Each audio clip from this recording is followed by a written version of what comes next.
এ তো আব্দুল বাড়ি রে, সে তো খুব ভালো ছেলে, সে তো দোয়াও শেখে, সে তো ভালো কথা বলে।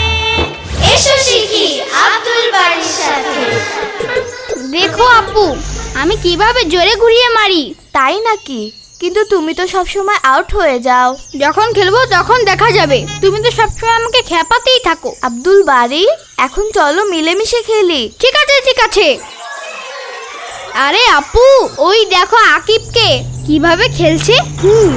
সে তো আমাদের মতো এখানে খেলতেই আসছে। হ্যাঁ, কিন্তু ওকে আমার একদম পছন্দ না। আচ্ছা, তাই নাকি? তুমি জানো আপু, ও খুব খারাপ, সব সময় খারাপ কথা বলে, দাঁতও মাজে না আর নিজের বড়াই করে। থামো আব্দুল বাড়ি, কেন তুমি গুনাহের কাজ করছো?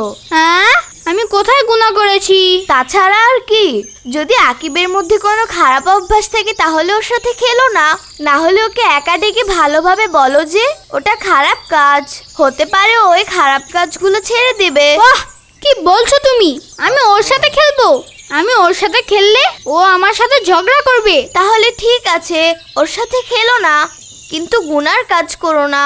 আমি তো কোনো গুনাহ করিনি। আব্দুল বাড়ি, এখনই তুমি আকিবকে খারাপ বলেছিলে, এটাকে গীবত বলে। অনেক বড় গুনাহ এটা। গীবত? হ্যাঁ আব্দুল বাড়ি, যখন ও আমাদের সামনে নেই আর আমরা ওকে খারাপ বলবো তখন এটা গীবত। আপু থামো, প্রথমে আমাকে গীবতের অর্থ বলো। গীবত হলো যখন কারো পিছনে বা তার অনুপস্থিতিতে খারাপ বলা। আর তুমি কি জানো আল্লাহ সুবহানাহু তাআলা কুরআনে এটাকে হারাম করেছেন। কুরআনে? হ্যাঁ, আল্লাহ সুবহানাহু তাআলা বলেন, গীবতকারী নিজের মৃত ভাইয়ের গোশত খায়।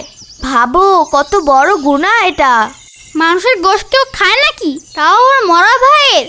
এত খারাপ কাজের গুনাহ কেউ করে নাকি? এখন তুমিই ভাবো, যে গীবত করেছে সে এটাই করেছে, এজন্য অন্যকে দোষারোপ করা থেকে বিরত থাকো।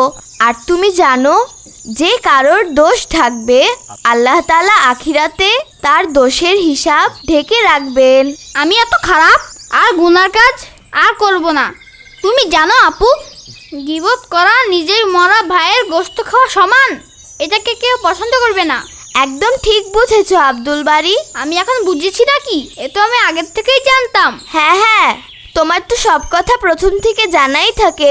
চলো এখন খেলতে যাই। হ্যাঁ ঠিক আছে, কিন্তু আজ থেকে গীবত করা একদমই বন্ধ, না হলে আল্লাহ তাআলা আমাদের জান্নাতে অনেকগুলি গাড়ি দিবেন না। ঠিক আছে, বল বের করো।